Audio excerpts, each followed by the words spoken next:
My friends, in this video we're going to talk about how gaming nowadays is becoming inaccessible.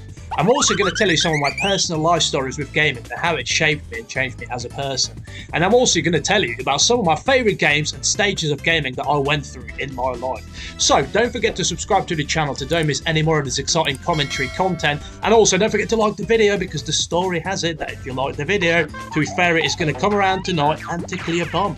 So let me know in the comment section below what your experiences with gaming are and what sort of games you play nowadays. And without further ado, let's jump into this video, my friend.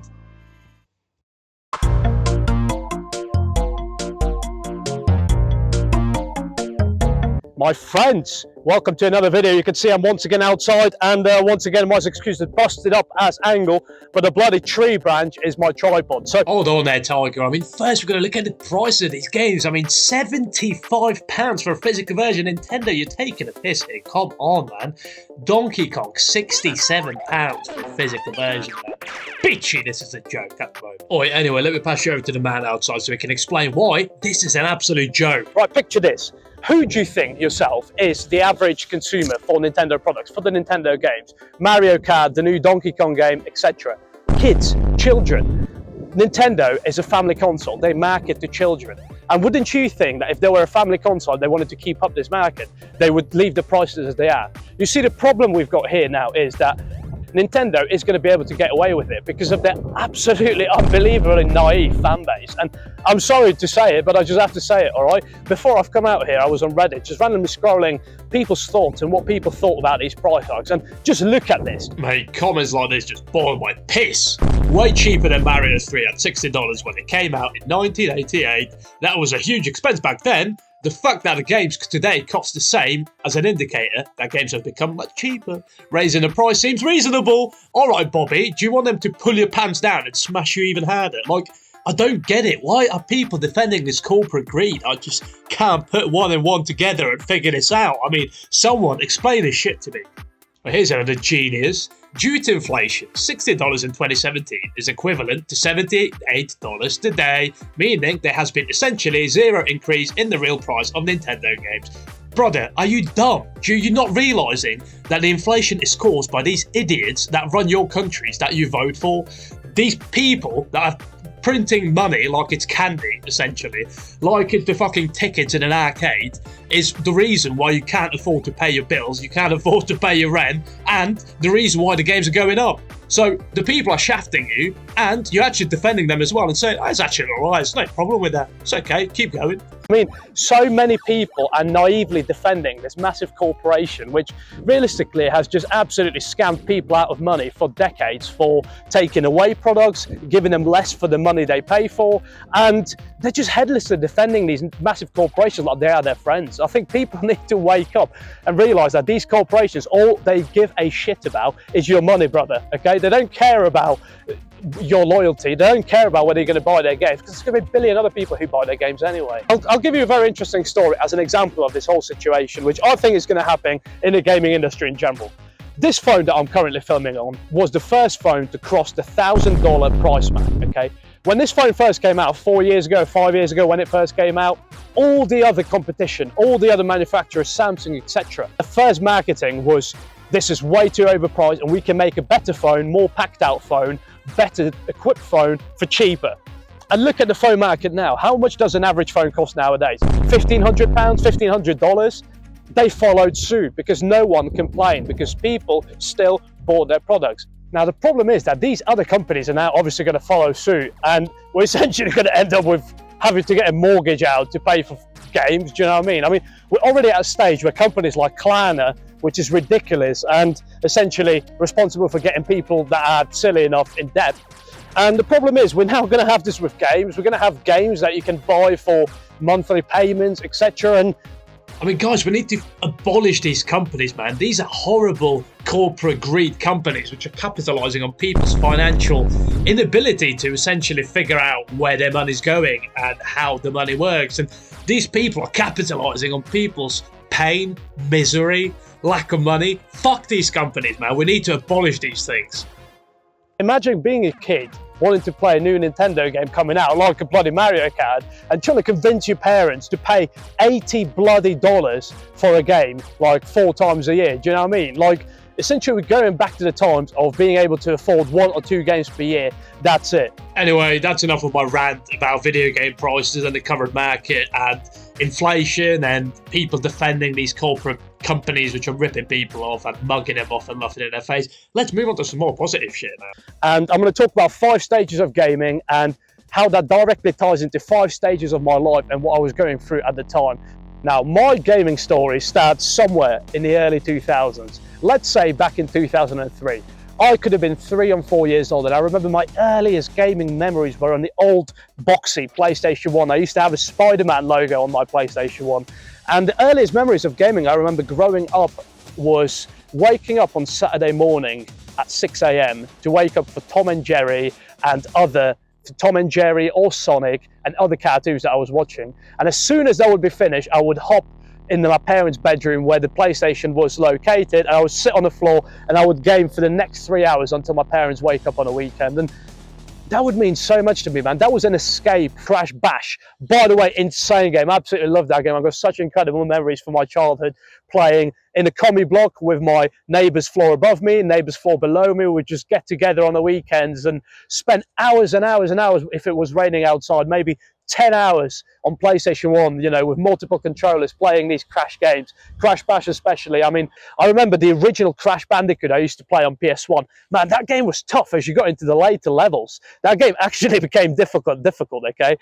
And brother, not only was it tough, but it also had some incredible looking characters, incredible looking missions, and also some really incredible music in the game. And let me know in the comment section below if you remember all the first few Crash games. I remember Crash 3 Warped, I remember Crash Bandicoot the original, Crash 2, and Crash Bash and Crash Nitro Cat were my 4 favourite Crash games ever, and I still play them to this day, by the way. I remember another game which I used to play, which I used to really love, was the Crash 3 Warped, man. And I specifically remember right now the motorbike stage, the motorbike level, and how you had to essentially avoid these weirdos on the track so they don't kill you, but you also had to overtake the other ones, hit the jumps, etc. And man, what a game mode. And there's so many brilliant game modes, and feels like liminal spaces in these video games, if you know what I mean.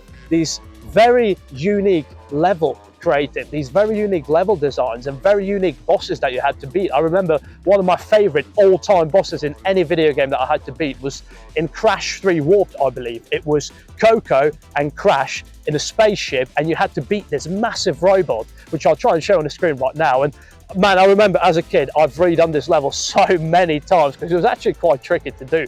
But I remember the World War II Medal of Honor and how realistic that felt to me at the time. And I still remember in my head to this day, what is this, maybe 24, 23, 22 years later, after me being a child playing these games, I still remember the German accents shouting Achtung, okay?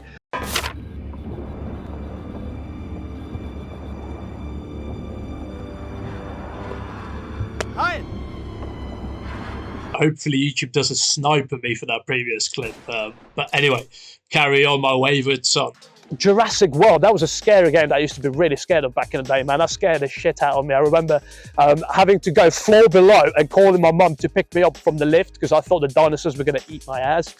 Literally, that's how scary that is. Oh yeah, and it's not just this game, by the way. So many brilliant horror games back in the day. I mean, Silent Hill, Resident Evil, Doom, The X-Files even. I mean, I think the combination of music and the polygon graphics of PS1 really created this horror game atmosphere which you just cannot replicate now with its modern day graphics, and just different vibe, innit? It's just different vibe in my opinion. Let me know what you think in the comment section below.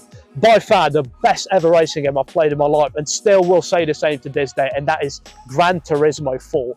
Man, the game graphics was state of the art in the time back in the day, and it really blew my mind. Then I remember the Suzuki Pikes Peak Scudo. My cousin, for some reason, every time picked it, every time we were racing, because that car was clearly OP.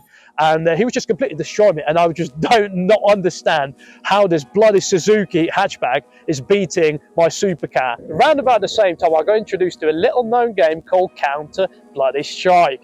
Now, Counter-Strike 1.6 was the first ever one I've played. I remember we were playing these modded maps. This is such a clear memory in my mind. There was this map, I can't remember quite the name, I'm going to try and find it now, where you were a little figure, a little character, basically, or your normal size, and there was a massive kitchen around you, and you could run through the furniture, you could run inside of the furniture. You were basically like a miniature toy, and you were running around a real-sized kitchen. So, for the first time ever, I got exposed to playing with other people online, and got exposed to all the crazy abuse as you do as a kid, which, by the way, just as a little side note, I don't think kids these days would survive the Xbox 360 live chat and the Call of Duty lobby.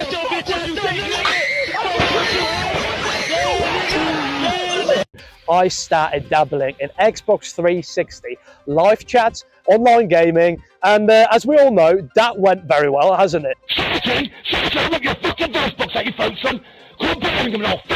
And that's when I've discovered Call of Bloody Duty, man, alright? Call of Duty Black Ops 2, Call of Duty Modern Warfare, Call of Duty Modern Warfare 2 and 3, all of these games I must have spent thousands of hours playing or with my friends online. And I remember the Black Ops 2 gun game. That was one of my favourite ever game modes and one of the favourite ever games. And to this day, Black Ops 2 is my favourite ever Call of Duty. Mind you, I haven't played any of the last 3 or 4 because it's just all recycled garbage now, isn't it? Even the cover arts of the games, man, and even the music they were using, the rock and roll music they were using. I remember there's a 1999 Le Mans game, I believe, on PlayStation 1, which had the whole Dandy Warhol song at the beginning, which I absolutely used to love. And honestly, it gave me goosebumps and still does to this day every time I insert that PlayStation 1 game into my PlayStation 2. And yeah, it's brilliant. You got a great car. Yeah, what's wrong with it today? I feel like many people look at nostalgia as a bad thing, or they just look at it as a surface level. And anytime you talk about positively about your memories or something from your childhood, people just look at it as, oh, they only just write it off to nostalgia. Oh, it's just nostalgia.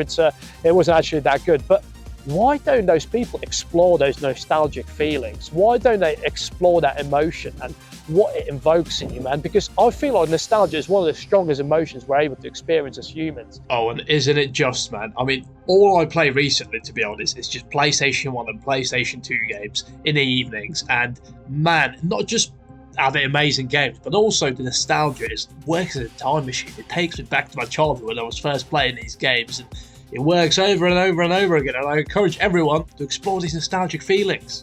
Let me know if you like this video and what your relationship to gaming is in the comment section below as well, because I would love to know what you think. And do you still buy brand new games, or do you only play offline games like I do? Do you still just play games for the nostalgia's sake, or do you try and keep up with the industry? So let me know what you think of this video in the comment section below. I'm glad you watched this video. Thank you for spending your time with me on this lovely windy ass day here in the UK, and I'll see you guys in the next video.